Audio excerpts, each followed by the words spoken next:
If you were a kid in the 50s, 60s, or 70s, your toy box wasn't a collection of harmless fun. It was a ticking time bomb of sharp edges, hot metal, and questionable decision making by adults who clearly had never tested the products themselves. Everything was heavy, everything was sharp, and everything could hurt you. Your trike could take a chunk of your ankle. Your pedal car had the structural integrity of a military tank and zero brakes. And Tonka trucks? Those things could break your foot if you dropped one, which of course you did. Often. The idea of safety tested wasn't even a concept yet. These weren't toys, they were gladiator training tools with bright paint jobs.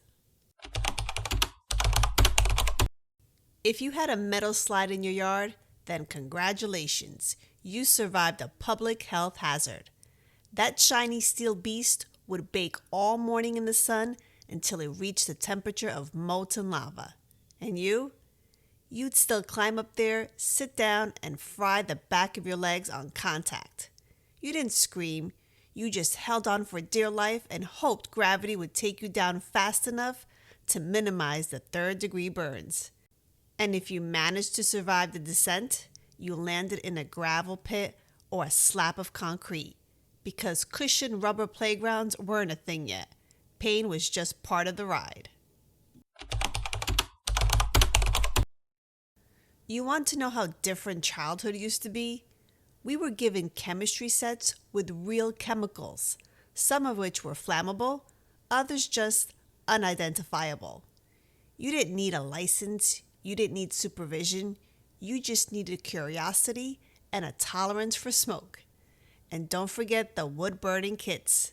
Nothing says safe and educational like handing an 8-year-old a plug-in device that reaches 800 degrees and telling them to make art with it.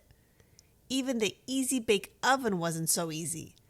That thing was a miniature oven powered by a light bulb that could incinerate a small cake and your fingers if you touched the tray too soon, which you always did.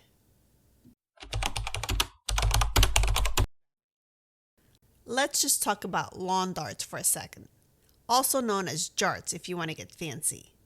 Imagine someone taking a full-size metal spear, giving it fins, and telling children to throw it straight into the air over a backyard filled with other children.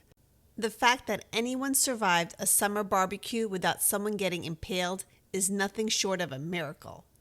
Today's toys talk and sing and light up. Back then, your toys flew at your head like medieval weapons, and we loved it. You think maybe the quieter toys were safer? Nope. Jack-in-the-boxes?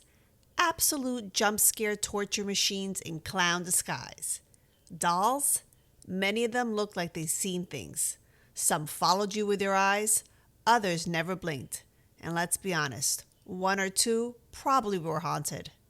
And then there were the marbles, the tiny board game pieces, the toy guns that looked and sounded exactly like real guns.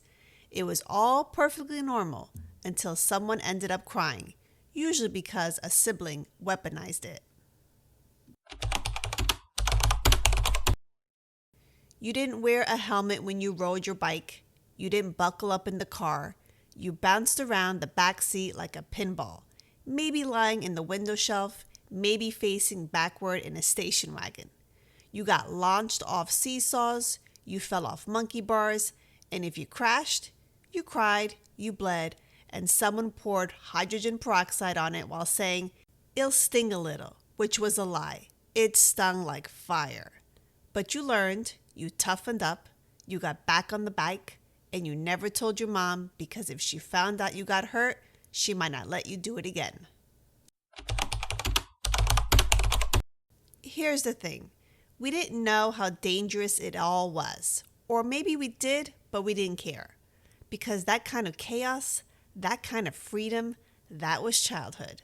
We rode too fast, jumped too high, played too hard, and you felt alive doing it. There was no app to distract you, no safety net, just raw, imaginative play with some sparks, smoke, and maybe a trip to the ER.